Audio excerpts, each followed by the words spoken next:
Hello, welcome to Mountain Gym Card Collectibles. I hope you're having a great day. So, today I want to talk about something that a lot of big YouTube sports card TCG influencers really don't talk about enough, in my opinion. And for one reason, when I get up in the morning, I look at my news on my phone, I keep getting these stories all the time. Probably because I look at sports card stuff, sports card news, all this and that. But lately, I just keep getting all of these news articles of victims of, you know, the hobby for the most part, whether it's TCG, sports cards. And there's so many different types of victims. I feel like we need different categories for, the various victims that have fallen into various traps in this hobby or just basically, had their stuff stolen. So, the very first victims that come to mind are always the people who have their sports cards, TCG products stolen from them, okay? And for one reason, I don't know why there are so many thieves out there, just willing to, break laws to get what they want. But they see value in sports cards, so they push the limit and they steal stuff. There have always been thieves in this world. It's just always, the option of take it and run or, live up to your responsibility of being a good person. So, really, my first class of victims is kind of your old classic standard victims. I'd probably read about, in the 1900s, 80s, 90s, whatever. There is no shortage of these type of scumbags out there, stealing people's product. Even right there, Episcopal Diocese of Pittsburgh Reverend resigns over baseball card theft charges. We won't get into that. LCS theft surging, advanced tactics used to steal TCG and sports cards. Here's another one. Former manager of Fargo sports card store charged with theft. And another one, Gainesville realtor arrested after stealing sports cards from 3 different Walmart stores. I guess you can't steal real estate very easily. And then, of course, the head priest of the cathedral in Pittsburgh under investigation for stealing church artifacts. Okay. Well, he's stealing church artifacts, but, collectibles in general. All right. So that's our first bracket of victims in the sports card hobby, And there are tons and tons and tons of these victims that I'm constantly reading about day in and day out in the hobby. And to me, it really gives the hobby a black eye to the point to where, when you go out and talk to people in the public, are you telling people that you're into sports cards? Be honest. Or is it just something that you kind of hide away? It's hidden in the closet. You're hiding the hobby in the closet, And why is that? Because let's face it. Anymore, it just seems like people who are into, card collecting, sports cards, investors, whatever, TCG, it all just comes off as a bunch of scumbags anymore. And we can thank the media for it, but the media is just doing their job and reporting news. Okay, so then we have the next type of victim, And this article popped up on my phone, like yesterday or something. My unemployed husband lost $30,000 on trading cards, and I don't even earn enough to support our family. What should we do? Okay. This is another type of victim, in the hobby. This is similar to, say, a family of an alcoholic or something, or a gambling addict, There's victims all over the place, And I feel sorry for these people because they don't deserve it, And I know the addictive nature of the brain synapses. I mean, humans can become addicted to anything with the brain synapses reacting the way it does to things, It just gives you that little kind of high, on something. So I'll kind of read this one a little bit. Because I read so many of these stories as well of people who have lost, so much in this hobby, like right there. Um, and this comes from, what is it? Money Wise, yeah. See this big pile of Magic the Gathering cards. Yeah, Magic the Gathering, wiped out this family for the most part. And this is really a sad part of the hobby. But these are victims nonetheless. And I would say that not just the family of this individual is a victim, but this individual is a victim himself, okay? Consider the case of Jennifer, just 6 months postpartum. She discovered that her husband Ben had sunk $30,000 into a secret business where he bought and sold Magic the Gathering trading cards online. He was recently laid off from his job as a software developer and has been struggling to find work since. Since he also carries significant credit card debt, the couple is facing serious financial difficulties on top of the betrayal Jennifer feels over Ben's reckless behavior. Okay. How many stories have I read like that? The last 5 years, countless. Jennifer works as a journalist and makes $80,000 per year. Their expenses include a $2,250 monthly mortgage and a $16,000 yearly for childcare. The average cost for their home in the state of Delaware. Jennifer knows she doesn't make enough to cover their monthly expenses and makes a meaningful dent in the $50,000 of debt they now hold, and Ben's unemployment insurance only covers a small portion of their bills. Okay. I don't know what it is about, TCG sports cards. I'm guilty myself. I've always wanted to open my own business, and I have my own LLC, that I sell, sports cards, TCG through at this moment in time. But here's the thing, is I'm trying to get into selling other products besides just flipping sports cards, creating my own products, whatever, I don't know why someone would spend $30,000 trying to start a Magic the Gathering business when they could have just started a normal business, maybe selling, clothing, something, for all that money being, dumped into this idea of a business. This is a different bracket of victim, for the sports card hobby. And to me, this, there's so many victims, but these type of victims, the family that pays the price for dad's, addiction to cards for the most part, and so they're really paying the price. I really do feel bad for these type of people. And let's face it, our U.S. federal government doesn't care. The corporation doesn't care. The industry doesn't care. And at the end of the day, most people in the hobby really don't care. Okay. But we have to give these type of people their own bracket, as victims in this hobby. It shouldn't be this way, but it is what it is. And, this kind of reminds me of, the junk waxer. I remember seeing a few guys here in my city, driving around, and they had boxes and boxes and boxes of 1991, 1992 Topps baseball sets. Okay, maybe they made a mistake, and they even admitted that they bought too much of the product. I remember talking to these guys, My friend bought like 2 boxes off of them, I don't know how he connected with them, but, this is the junk waxer. Yeah, he made a mistake, but let's face it, he's moving the product, he's getting his life moving along, So people were screwing up, in the 80s and 90s too. But the thing is it wasn't so devastating because prices were more affordable, because it was a hobby. Okay. We then move to our next kind of group of victims. And this kind of is based on a story today that, the industry will always win. Okay. And I'm just on, Sports Collectors Daily, just cycling down here.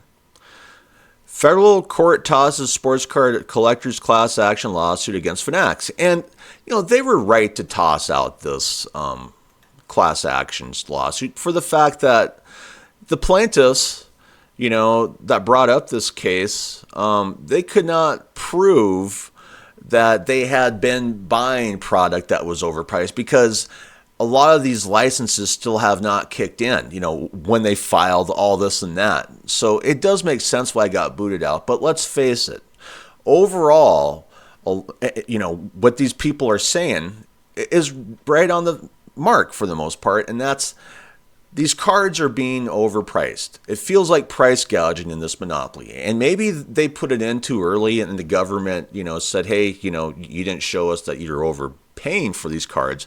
But I would say, let these plaintiffs do what they do for a few more years after, the Fanatics Topps monopoly takes effect. And they are getting price gouged, and they can literally prove it, okay? But you see, that's going to take some time, all right? But let's face it. Price gouged consumers in this market are another class of victim, okay? You can't deny that fact. In any other market, I've seen these type of price gouging lawsuits take effect. And a lot of times the corporations lose. Now, it's going to take some time to prove that. But let's face it, price gouged consumers are another victim class in the sports card hobby.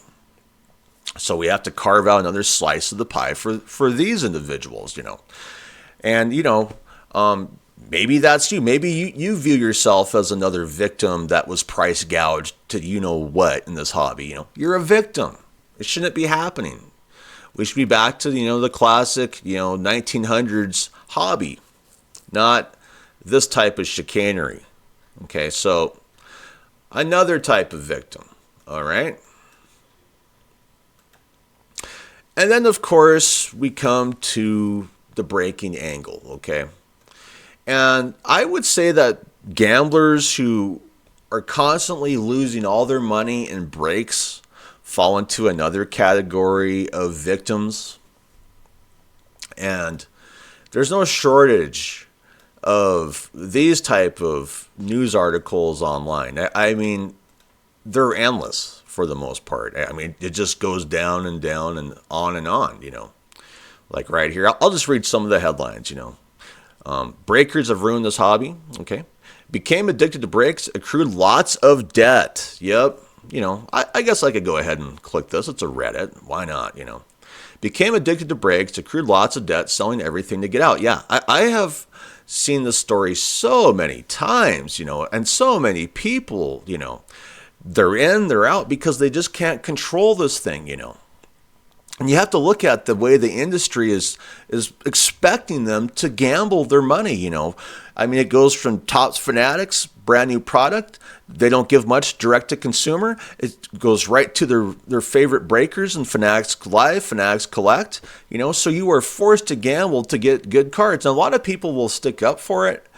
But more often than not, I keep reading these stories when I wake up in the morning about people who have lost like all their money. I mean, just massive amounts of losses buying into breaks, okay? So this is another class of victims, the gambling victim of this newly created, sports card market for the most part, that's coming from Michael Rubin and Topps Fanatics. There is no shortage of victims, in our current hobby. I mean, this Google Gemini AI overview, nails it once again. Sports card breaks have led to significant financial losses for many collectors, with some losing tens or even hundreds of thousands of dollars chasing high-value hits.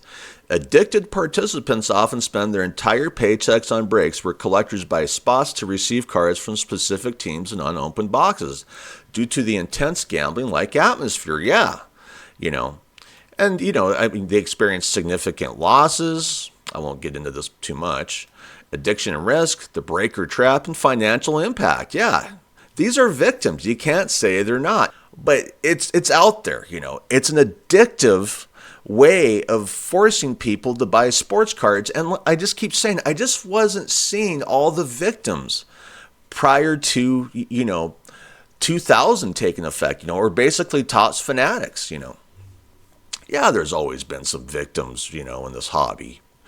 But there are just getting to be so many, like right here, worrying about overspending on sports card breaks, Here's, sports card ad. Customer lost $244,000 on sports card breaks. Sports card breaker owes blowout cards $1 million. This is like beyond, all the tragedies of the drug addiction of the 1980s. You think of, crack kills and all this and that. Well, let's face it.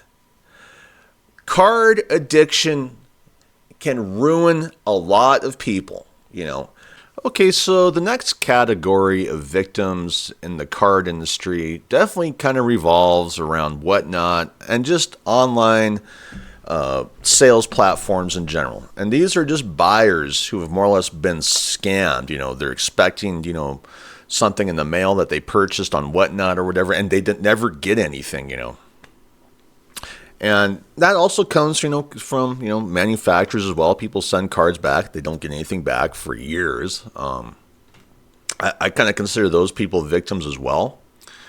But, the Whatnot victims, I always feel bad for, because, these people are trying to purchase cards, and, maybe the seller's, not a nice guy, crumples up the card because they're angry, whatever, Like it says here, more insanity and scams happening on Whatnot. And, like it says here, Whatnot faces legal challenges and allegations from customers regarding rigged sports card breaks and randomized repacks, with lawsuits alleging illegal gambling under the RICO Act. Customers have reported fraudulent activities, including sellers pulling cards off camera or not delivering promised cards, leading to 15 arbitration demands by attorney Paul Lesko on behalf of over 30 clients. Yes, these people are victims, and they deserve another category of victims, overall. It says here, key allegations and issues: illegal gambling claims, fraudulent activity, arbitration, legal action, platform accountability, And so there's just no shortage of victims when it comes to, say, Whatnot. Like it says here, customers accuse Whatnot of illegal gambling operation, scam by seller and Whatnot with fake case hits. Whatnot breaker steals 1 of 1 from giveaway. Whatnot breaker backtracks on stolen 1 of 1. I mean, these are all victims, People who are just ponying up to try and purchase something on Whatnot are victims in so many ways, at least when it comes to these sports card breaks, the illegal gambling, whatever, stuff not being sent to them. And so once again, this is just another category of victims in the so-called card hobby, Okay, so here I am on Poke Streets Official on Instagram. And, Rattle Pokemon really likes this site, so I have to give him credit there, He kind of led me here with some breadcrumbs, watching his videos. But this is a great site because this is another class of victims, And what kind of victims are these, Victims of violence, just outright violence, people just losing their minds in this hobby, For one reason, the violence really breaks out amongst Pokemon, scalpers, collectors, whatever, which seems weird to me because, when you look at the Pokemon game, it's really, feminine artwork, it's really a peaceful game. But you see, these are just more victims in this hobby, or at least what we call a hobby at this point in time.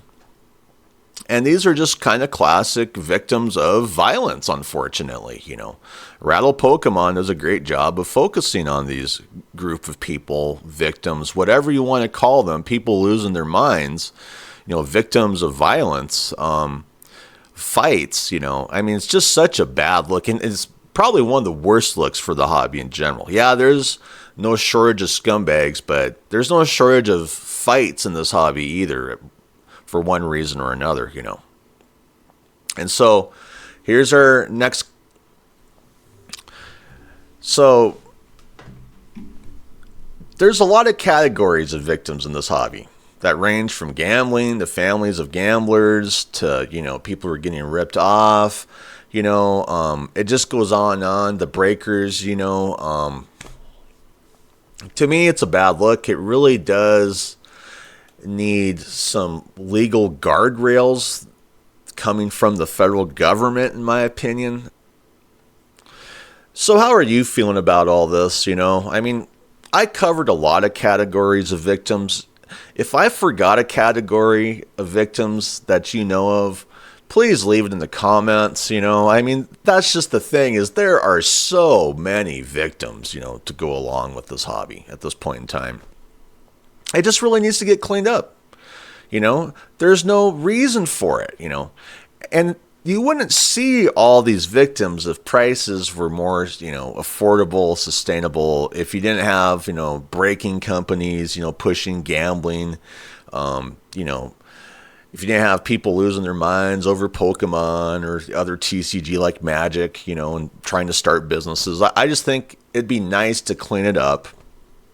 And to me, it starts with the industry itself. It has to get away from pushing their products to breakers first. You know what I mean? So people are forced to gamble. To me, that's where it really needs to start, As far as the Pokemon stuff goes, I just don't even know where to begin. I mean, it just seems like if you're into Pokemon, if you're a scalper, I don't know, maybe we should have you in a straitjacket.